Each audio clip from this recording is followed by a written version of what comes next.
तिखिरी सरपंच चामेली ओझा समर्थन में बाहरिले पुरी जिलार सरपंच संघ। चामेली ओझा को न्याय दाबी रे पुरी रे पदयात्रा सह राज्यपाल उद्देश्य जिलापाल को दाबीपत्र देछि संघ। न्याय पदयात्रा रे निजे सामिल होइतिले चामेली ओझा। बीडीओ मिछ केस और पुलिस माड़ विरोध में दाबीपत्र प्रदान करा जाइतिबा कहिसंती चामेली। सुस्थ हेबा परे महाप्रभु दर्शन पाई पुरी आसीथिबा कहिसंती। एथिसह आगकू न्यायर लड़ई जारी रहिबो बोली प्रतिक्रिया रखिसंती।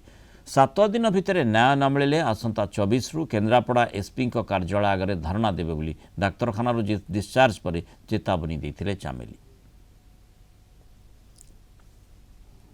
जेहेतु ग्राम पंचायत रे आमर जेतले आमे फेस करूछु लोक माने आमको क्वेश्चन करछंती आमे जोटी हतादर होउछु निश्चित भाबरे मो सेला सेफ मन कली मो वीडियो बनेबी जदि वीडियो मना करछन तापर आमे आगे मी स्टेप नबु बोली तो सेठी किछि आमर जो विधायकर गुंडा अछंती पसी आस्तिले हठात मोबाइल फोबाइल जो छड़ा छड़ी करबा नै करी तापर पुलिस आसी पहुंचतिला। पुलिस सिचुएशन को कंट्रोल करबा फल रे सेठी मते जबरदस्ती बिना केस रे थाना को उठे नि जायतिला बाटरे निर्मम भाबरे माड़ मारतिला। गोटे महिला सरपंच उपरे जदि एभलिया अन्याय होउची एभलिया निर्मम भाव पुलिस माने जो माने आईन के सुरक्षा दौरान से माने जदि माड़ मार्चंती ताले भाबंतु साधारण जनता मानकर को भलिया हालत होउतिबो।